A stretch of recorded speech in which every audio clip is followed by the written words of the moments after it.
I put out my original video with the top 5 side country ski areas in North America back in 2022 and immediately realized I made a mistake. I gave too broad a definition of side country. I had several comments drive home that fact, and so I hope to fix that with this revision. Let's start with defining what the term side country means. In the past, I had the idea that it could mean any lift-aided access to backcountry skiing areas. While that sounds nice, it is also where a lot of people get into trouble by thinking backcountry areas next to a resort are safe. They are not. So let me correct my definition and say that side country refers to those parts of the ski area that require a fair amount of hiking but have controlled access by the area's patrol.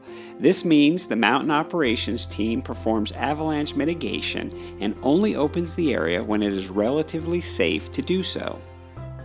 Unfortunately, a lot of the great stuff at Jackson Hole that I used to consider side country really is backcountry and should be treated with the care and respect it deserves. It also means I can't list a bunch of resorts in Utah as one giant side country area.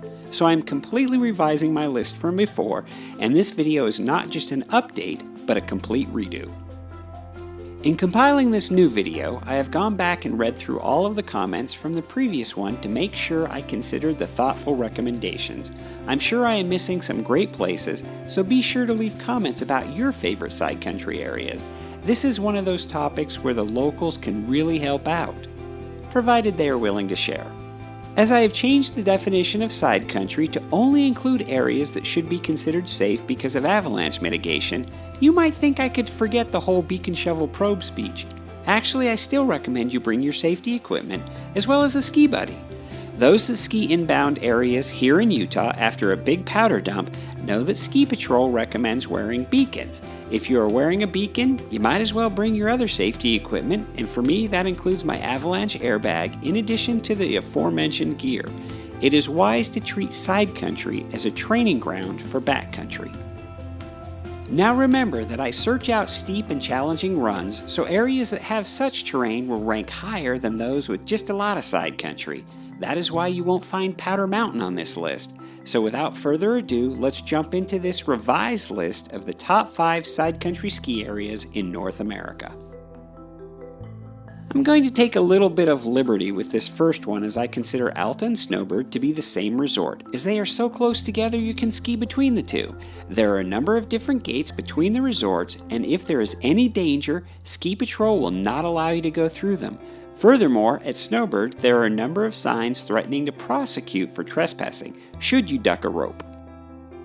The most common side country areas at Alta include the Baldy Chutes, which is where you can find Main Chute. There is also the Backside, Catherine's, Devil's Castle, and East Castle. All are highly recommended, but don't be surprised by the hordes of people headed to Catherine's after a huge powder storm.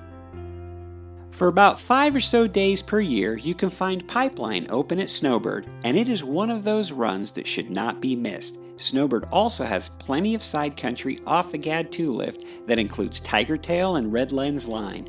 Both keep the powder long after a storm. Just be prepared to hike a little. I have to admit that my trip to Kicking Horse this year is where I refined what side country means. They have a ton of great steeps that require just a small walk up some stairs. Furthermore, they have adjacent bowls that open up some great powder stashes if you are willing to hike. They also have some great backcountry areas, but that is a topic for another video that I probably won't make. Why not? Backcountry stashes are like Fight Club, and we all know the first rule of Fight Club. Perhaps it is because of my fond memories of the Palisades above the Siberia Express lift that keeps this area on my list. There are plenty of other runs at the resort that reward skiers willing to trade a bit of exercise for adventurous turns.